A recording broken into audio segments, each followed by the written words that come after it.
என் பெயர் சரஸ்வதி. நான் ஒரு நகரத்தை சேர்ந்தவள். என் அப்பா, அம்மா மற்றும் சகோதரனுடன் ஒரு சிறிய வீட்டில் வசித்து வந்தேன். என் அப்பா ஒரு தனியார் பள்ளியில் பியூனாக பணிபுரிந்தார். அம்மா வீட்டை கவனித்து வந்தார். அப்பாவின் சம்பளத்தில் வீட்டு செலவுகள் நன்றாகவே போய்க் கொண்டிருந்தன. என் சகோதரன் என்னை விட 3 வயது பெரியவன். அவனின் பெயர் சரவணன். என்னை விட பொறுப்புள்ளவனாகவும் முதிர்ச்சி உள்ளவனாகவும் இருந்தான். ஒருவேளை அவன் மூத்த மகன் என்பதாலும் அப்படி இருக்கலாம். அது மட்டுமல்லாது அப்பாவும் அவனிடம் அடிக்கடி நீதான் எங்களின் நம்பிக்கை, எனக்கு பிறகு குடும்பத்தை நீதான் பார்த்து கொள்ள வேண்டும் என்று அடிக்கடி கூறிக்கொண்டிருப்பார். அவனும் அதற்கு ஏற்றாற்போல யாரும் குறை சொல்லாத அளவிற்கு பொறுப்பாக நடந்து கொண்டான். அம்மா நான் சிறுவயதிலிருந்தே எனக்காக வரதட்சணை பொருட்களை சேர்க்க ஆரம்பித்து விட்டார். நான் படிப்பு முடிந்ததும் நல்ல இடத்தில் திருமணம் செய்து வைக்க வேண்டும் என்று நினைத்தார். எனது பெற்றோர்களின் பிரார்த்தனை அனைத்தும் என்னை பற்றியும் எனது சகோதரனை பற்றியுமாகவே இருந்தது. எங்களுக்கு நல்ல வாழ்க்கை கிடைக்க வேண்டும் என்பதே அவர்களின் ஆசை. சில சமயம் குடும்பத்தில் மிகவும் கஷ்டமாக இருக்கும். அப்பொழுதெல்லாம் 2 வேளை உணவு மட்டுமே கிடைக்கும். அதுவே எங்களுக்கு போதுமானதாகவும் இருந்தது. விலைவாசி உயர்வுள்ள இந்த காலகட்டத்தில் பலருக்கு அது கூட கிடைப்பதில்லை. வாழ்க்கையும் அமைதியாக போய்க் கொண்டிருந்தது. ஒரு நாள் அப்பாவிற்கு திடீரென உடல்நிலை சரியில்லாமல் போனது. முதலில் அவருக்கு சாதாரண காய்ச்சல் என்றுதான் நினைத்தோம். கடின உழைப்பின் சோர்வின் காரணமாக கூட இருக்கலாம் என்று நினைத்தோம். ஆனால் பல நாட்களாகியும் காய்ச்சல் குறையாமல் அவர் பலவீனமாக ஆகிவிட்டார். அம்மா அவரை டாக்டரிடம் அழைத்து சென்றார். அப்பாவை பரிசோதித்த பிறகு டாக்டரும் அவருக்கு சர்க்கரை அளவு அதிகமாக உள்ளது, அதனால்தான் அவரின் உடல்நிலை சரியில்லாமல் ஆகிவிட்டது என கூறினார்.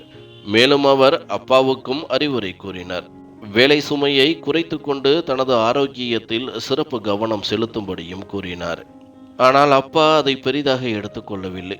ஏனென்றால் எனது சகோதரனும் அந்த நேரத்தில் படித்து கொண்டிருந்தான். அந்த நேரத்தில் வேலையை விட்டுவிட்டால் குடும்பம் நடத்துவதே கேள்விக்குறியாகிவிடும் என்று பயந்து வேலைக்கும் தொடர்ந்து சென்று கொண்டிருந்தார். அவருக்கு என்ன செய்தாலும் அதன் பிறகு எங்களிடம் சொல்வதே இல்லை. எங்கே சொன்னால் குடும்பத்தில் உள்ளவர்கள் கவலைப்படுவார்களோ என்று நினைத்து எதுவாக இருந்தாலும் தனக்குள்ளேயே வைத்து கொண்டார். அவரின் நிலைமை எங்களுக்கும் புரியாமல் இல்லை. ஆனால் எங்களுக்கும் வேறு வழியும் இல்லை. நாங்கள் அப்பா ஒருவரை மட்டுமே சார்ந்து இருக்க வேண்டியதாக இருந்தது.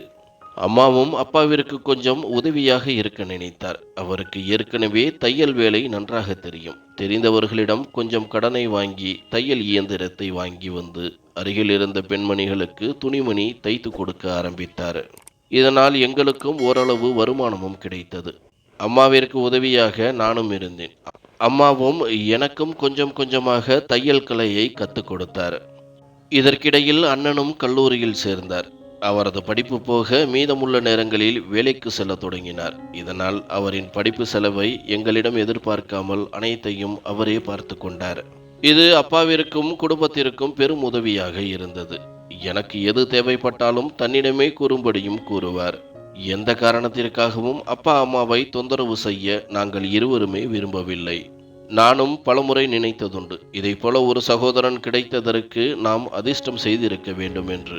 அதுவரை குடும்பம் சிரமமாக சென்றாலும் மகிழ்ச்சி என்பது நிறையவே இருந்தது.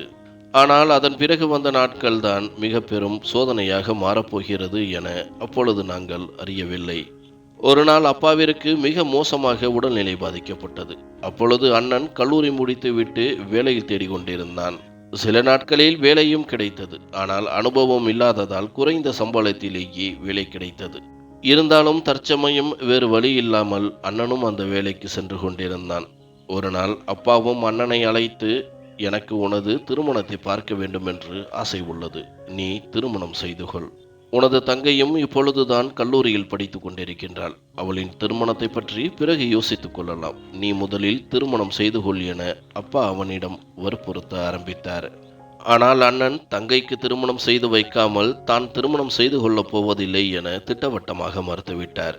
தங்கையை திருமணம் செய்த பிறகுதான் என்னை பற்றி யோசிப்பேன் என அப்பொழுதே கூறிவிட்டார்.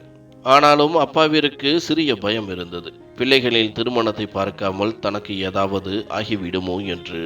நான் கல்லூரி இறுதி ஆண்டு படிக்கும் பொழுதே எனது திருமணத்தை பற்றி பேச ஆரம்பித்து விட்டனர். உறவினர்களிலிருந்து பல பேர் என்னை பெண் கேட்டும் வந்தனர். அப்படி வந்தவர்களை எனக்கும் சரி எனது சகோதரனுக்கும் சரி பிடிக்கவில்லை. ஏதோ ஒரு காரணத்தை கூறி தட்டி கழித்து வந்தோம். நானும் ஒரு முடிவு செய்திருந்தேன். அப்பாவும் சகோதரனும் யாரை தேர்ந்தெடுக்கின்றார்களோ அவரைத்தான் திருமணம் செய்து கொள்ள வேண்டும் என்று.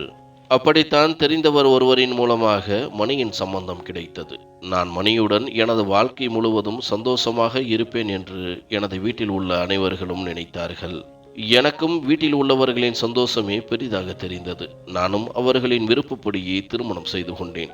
திருமணத்தையும் எங்களின் சக்திக்கு மீறி பிரம்மாண்டமாகவே நடத்தி வைத்தனர் அப்பாவும் சகோதரனும். இவ்வளவு நாள் தாங்கள் சேமித்து வைத்திருந்த அனைத்தையும் எனக்காகவே செலவிட்டு நிறைய வரதட்சணையும் கொடுத்து அனுப்பினர். கணவர் மணி ஒரு பெரிய நிறுவனத்தில் வேலை செய்தார். நல்ல சம்பளம். அவரது வீட்டில் அவரது அண்ணனும் அக்காவும் மட்டுமே உள்ளனர். இருவருக்கும் திருமணமாகி குழந்தைகள் உள்ளது.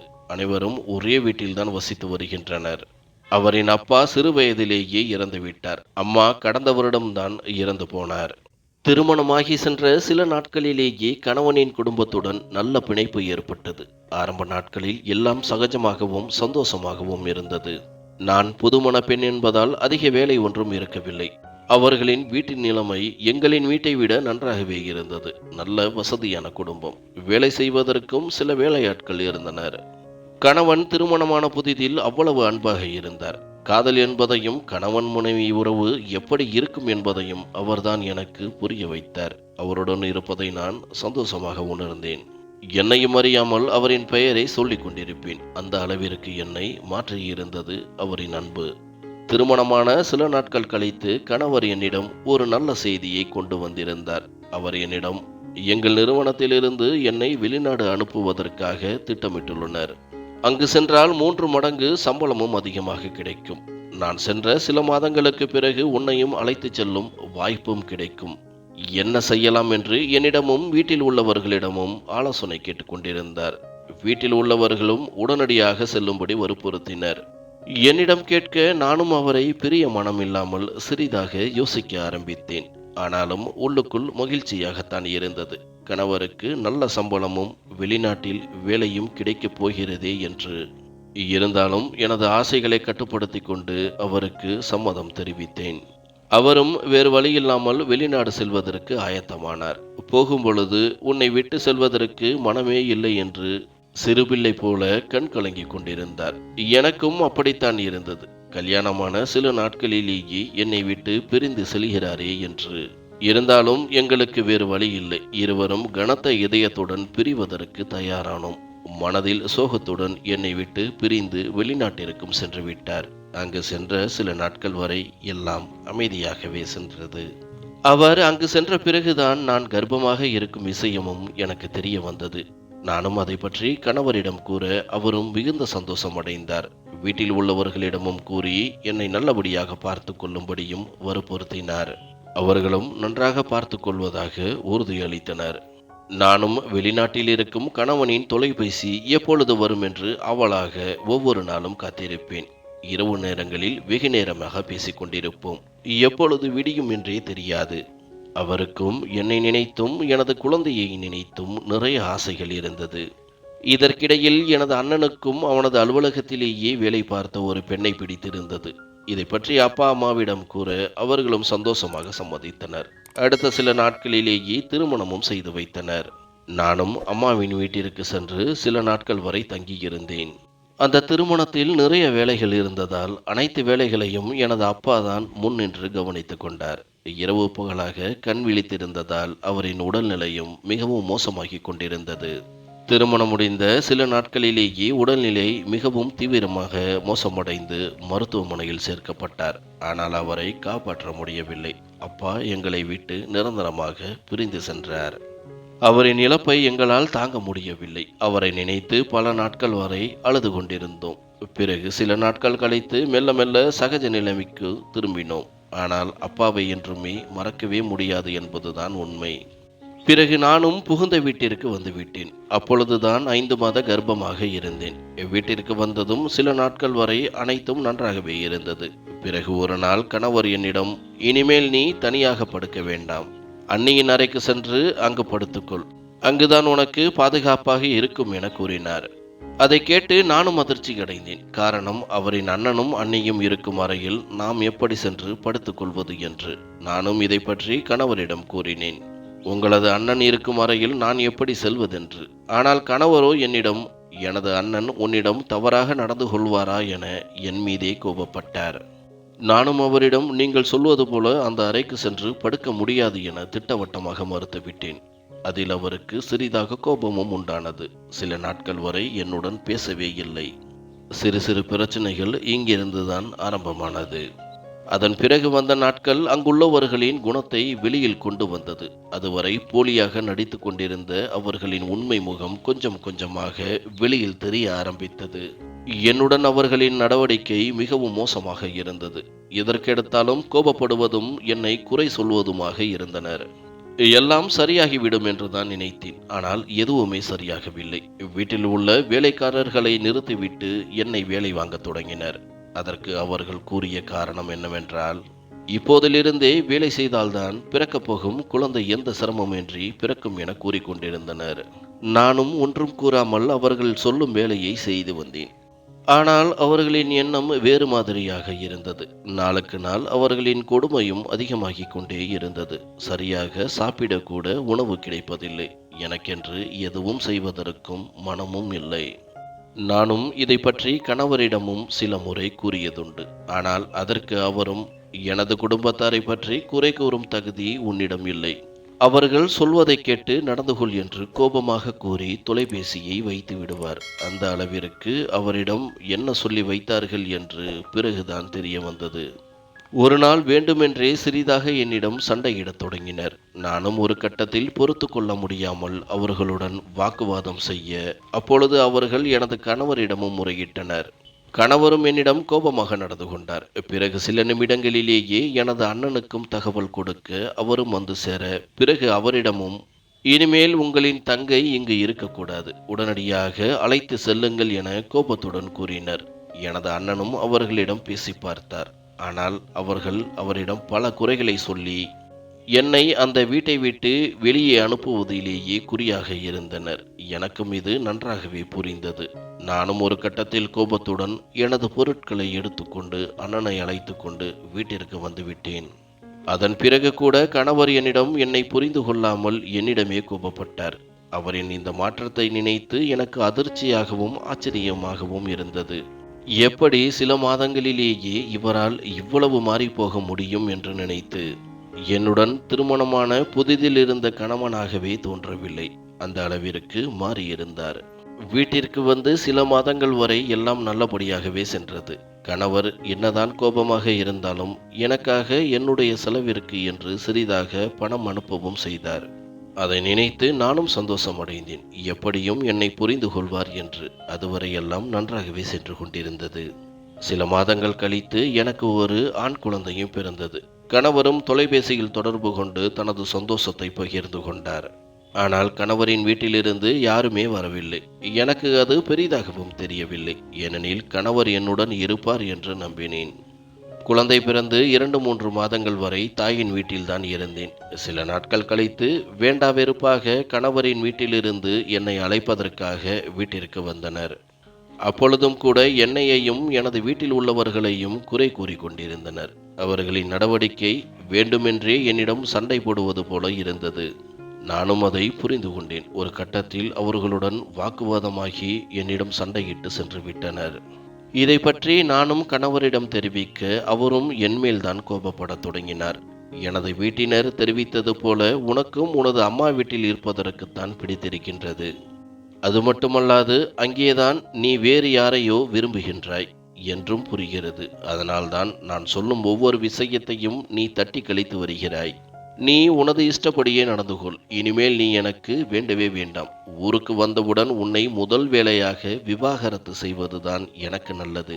இனிமேல் நீ உனது வாழ்க்கையை பார்த்துக்கொள் என கோபமாக வைத்து விட்டார். அவர் கூறியதை கேட்டு எனக்கே தலை சுற்றுவது போல் இருந்தது.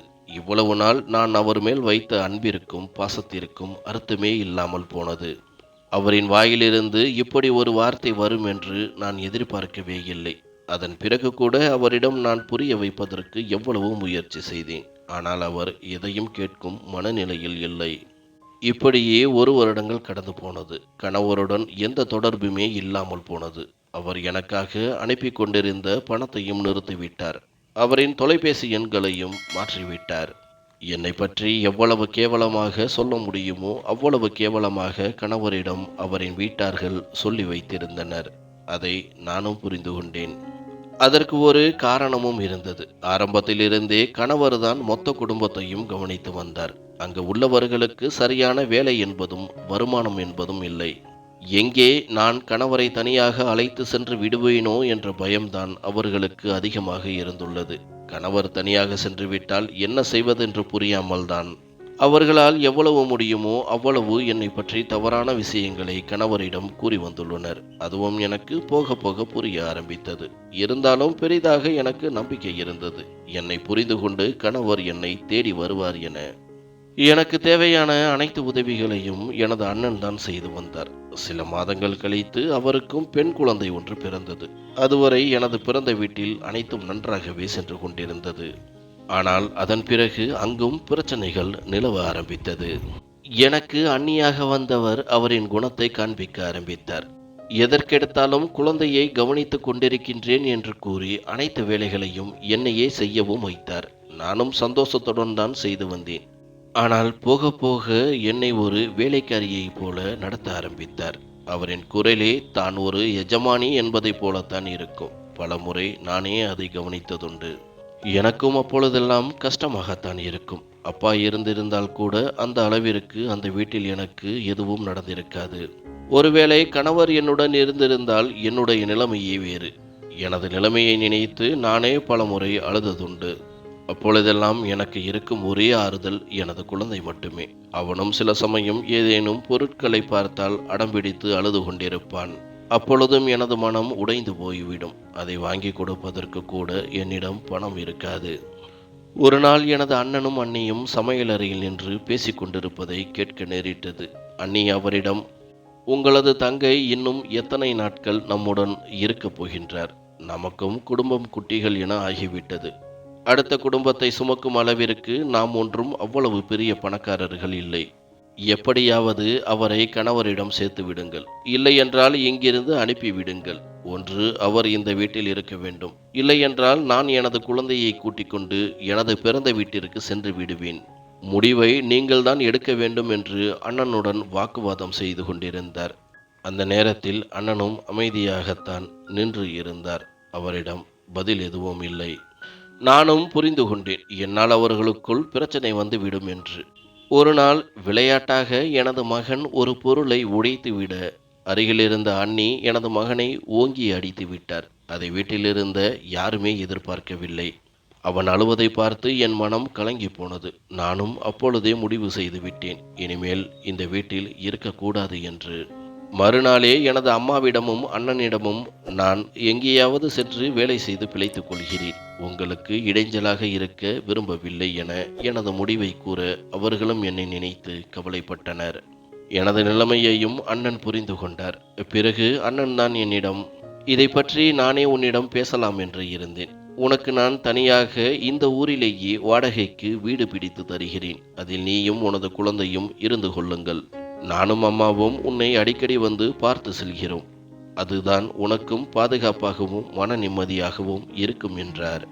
எனக்கும் அவர் சொல்வதுதான் சரி எனப்பட்டது. நானும் அவரிடம் சம்மதம் தெரிவிக்க அடுத்த சில நாட்களிலேயே பக்கத்து தெருவிலேயே வீடும் பார்த்து என்னை குடியமர்த்தினார்.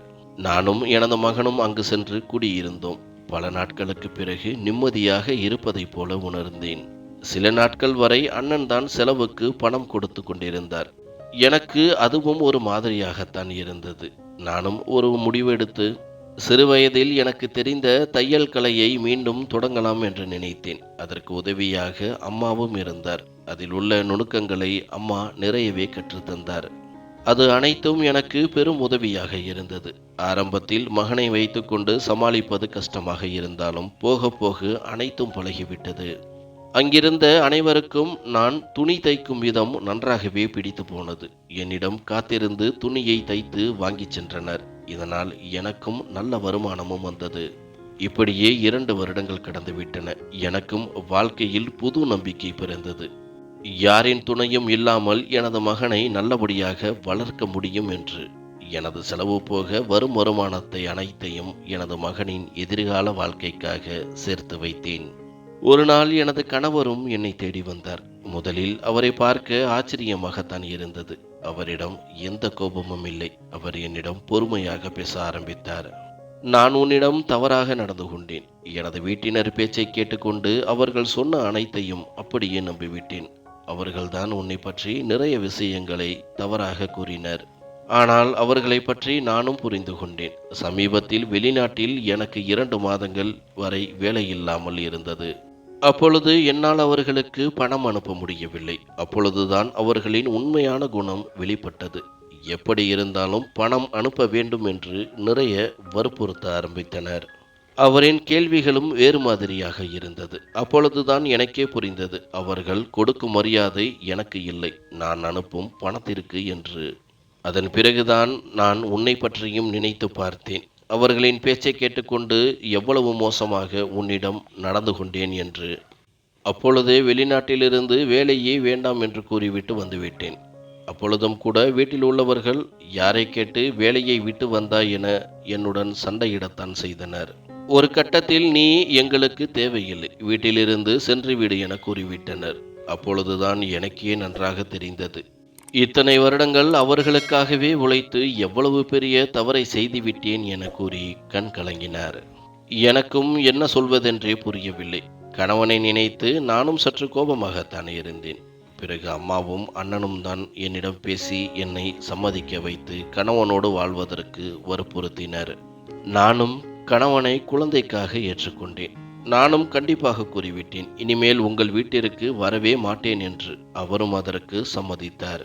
பிறகு எங்களுக்குள்ளும் கோபம் குறைந்து மீண்டும் ஒரு இனிமையான வாழ்க்கையை தொடங்கினோம். இப்பொழுது முன்பை விட அதிகமாக ஒருவருக்கொருவரை புரிந்து கொண்டு நல்லபடியாக வாழ்ந்தும் வருகிறோம். நன்றி.